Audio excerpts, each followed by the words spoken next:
Lemba and the Axes of Greed.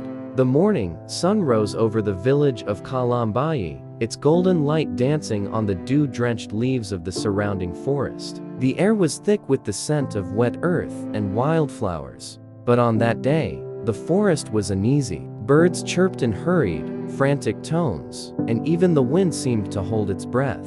Lemba, now 17, stood at the edge of the clearing, gazing at the trail that led deep into Saitu Yabantu, the forest of the people. It had been 2 years since she had awakened the spirit of Mukulu, the great ancient tree, and saved the forest from destruction. Yet today, a new threat approached, louder, greedier, and far more relentless than the last. The arrival of the loggers. The rumble of engines shattered the morning calm. 3 large trucks rolled into Kalambayi, kicking up clouds of dust. The men who climbed down were not like the villagers. Their skin glistened with sweat, their shirts were torn from long travel, and each carried heavy steel axes on their backs. Their leader, a broad-shouldered man with a trimmed beard and a wide-brimmed hat, stepped forward. His cold eyes scanned the forest with hunger. "We are here to work," he announced to the villagers who had gathered curiously. "This forest is full of fine timber. We'll cut the trees, sell the wood,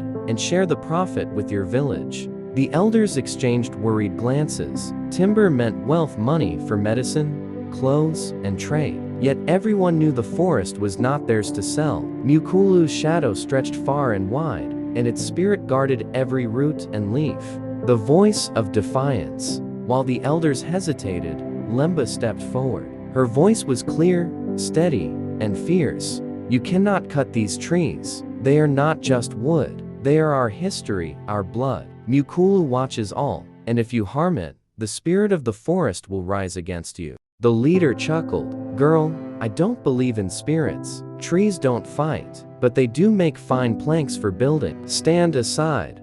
The men lifted their axes. The metallic clang of blades against wood rang like war drums in Lemba's ears. The challenge. Lemba's heart pounded, but she stood her ground. "If you take one step toward that forest, you will have to face me first." The villagers murmured in awe and fear. The leader smirked, towering over her. "What can one girl do against men with steel?" Lemba's eyes gleamed with quiet determination. She bent down, scooped a handful of the forest soil, and whispered a prayer to Ndumur, the spirit of Mukulu. The air seemed to shift. The wind howled through the trees, carrying a faint whisper. "Child of Kalambayi, I am with you."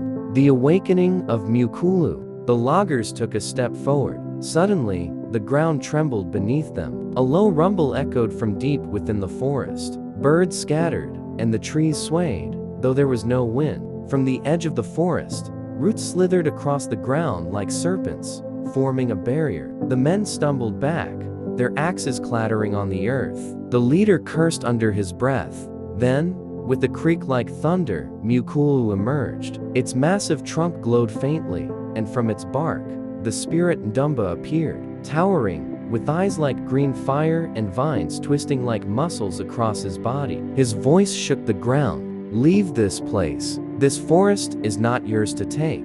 The men's retreat. Terrified, the loggers scrambled for their trucks. The leader dropped his axe as a vine coiled around his leg. Lemba raised her hand. "Let them go, Ndumba. They have learned their lesson." The vine loosened, and the men fled, their engines roaring as they sped down the dirt road, leaving behind nothing but dust and fear. The promise. The villagers gathered around Lemba, their faces a mix of awe and gratitude. Elder Bako stepped forward. "Child, you have once again saved us. The forest owes its life to your courage." Lemba looked toward Mukulu, its leaves shimmering as though in thanks. The spirit whispered softly, "Your voice is strong, child. As long as you stand, the forest will endure. Guard it well, for greed will return, but so will your courage." From that day, Lemba became known as the guardian of Mukulu. People from nearby villages came to hear her story, and no one dared to touch the sacred forest again.